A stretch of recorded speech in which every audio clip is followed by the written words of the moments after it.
We have two more. Number two. Hello, Mr. Schiff. My name's Tim, and I'm from Rhode Island. Thank you for all having us. We're really envious over in Rhode Island for you guys being able to have such a brilliant and bright candidate such as Mr. Schiff.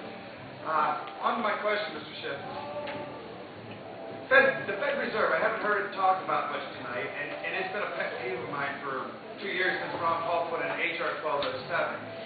And I always go back to Jefferson and what he spoke about. If we let a central banking system control our money, we will be standing on ground that our forefathers conquered one time as slaves, if we allow these central banks to continue.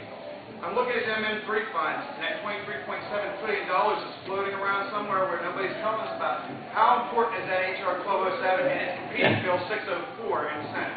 Well, I think it's a step in the right direction to at least shine a little light on the things that the Fed is doing. But I think more important than that is we need to separate. The Federal Reserve has become a highly politicized entity, and that's not why it was created. But that engine of inflation, it monetizes all government spending, and it runs monetary policy for the benefit of incumbents to help them get reelected. So as a result, it constantly keeps interest rates too low and grows the money supply because that's what the politicians want to get reelected.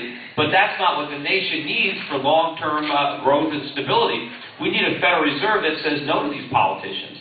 We need a Federal Reserve that has the independence and the integrity as Fed chairman to raise interest rates like Paul Volcker did and make the government deal with the consequences of those high interest rates by cutting back on government spending. See, right now, normally, if the Federal Reserve was doing the right thing, these deficits would be leading to much higher interest rates, which would put a stop to them. But because the Fed is monetizing and maintaining interest rates at zero, there are no immediate consequences to these deficits, so they keep on running them up. But now it's going to be a much bigger problem when the whole system collapses. You know, the Federal Reserve inflated the stock market bubble with the blessing of Congress, because Congress loved it. They inflated the housing bubble with the blessing of Congress, because Congress loved it, because the constituents loved it. Everybody likes getting rich quick. No one wants to work for their money. The idea that you can get rich by owning a house appealed to everybody, right? Just buy a house and you get rich. That was perfect, right? But so they didn't want to rain on the parade. But now the Federal Reserve is continuing to do that. Everybody wants. We need monetary stimulus. Don't raise interest rates until the economy. You can't raise interest rates because we don't want to hurt the housing market, right? But interest rates have to go up. Everybody is focusing on people who are paying the interest rates. Well, what about the people who are earning interest on their savings? What about them? They're getting nothing. How are people going to save money if they get nothing for saving? And if nobody is saving, the economy can't grow. Because savings is how economies grow. They grow from underconsumption. So we're destroying the goose that lays the golden egg. We can't, it's not just one side. We have to have an interest rate that makes sense for both parties. Because if nobody's going to lend, how can anybody borrow? So somebody has to save before someone can borrow. So what we're doing is destroying the savings, and the only money people are borrowing now is money that the Federal Reserve creates out of thin air. And that you can't run a society on spending printed money, right? You destroy a society that way. And there are a lot of quotes. I was at Jefferson that central banks are more dangerous to individual liberty than standing armies.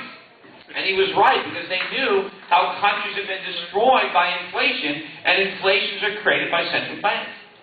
Because you don't want the government involved in creating money. That's why the Constitution says that gold and silver shall be money. The only authority given to the federal government was to coin gold and silver. They can't print money. They're only able to take coin gold and make a coin out of it. And it says the states shall make nothing but gold and silver coin, legal tender, and payment of debt. The federal government is not given any authority to decide what's legal tender. The only thing it can do is coin gold and silver, and the states can use it as legal tender, and that's it.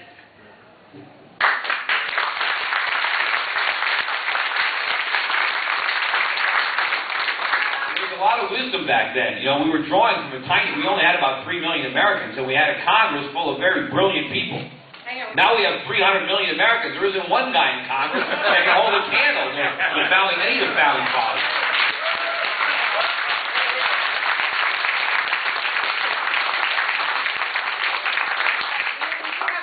Question, although I'm happy to tell you, if Peter's so inclined, that there's no one coming into this room afterwards. So we wanted to do the literature and corner room or whatear, if you'll stay.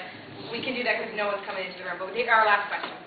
We've got some new flyers, too, for the Schiff for Senate campaign. Just came off the press the They're all other over day. the place. They found them. They're rabble. And you can get lawn signs and bumper stickers, too. Last question. Yeah. I was wondering what you felt was a better investment, gold or silver? And side question, can I be your understudy so I could take Lieberman's seat in 4 years? Well, hopefully, if I win in this election, that Lieber will be able to take that seat. Hopefully, I can just break through the barriers, and I'd like to see people, non-politicians, business people, from all around the country running for office, because the key is going to be 2012. I don't know how much I'll be able to do, with the Congress that exists now. But in 2012, if we can really get a new president, if we can have a Barack Obama lose in a landslide, and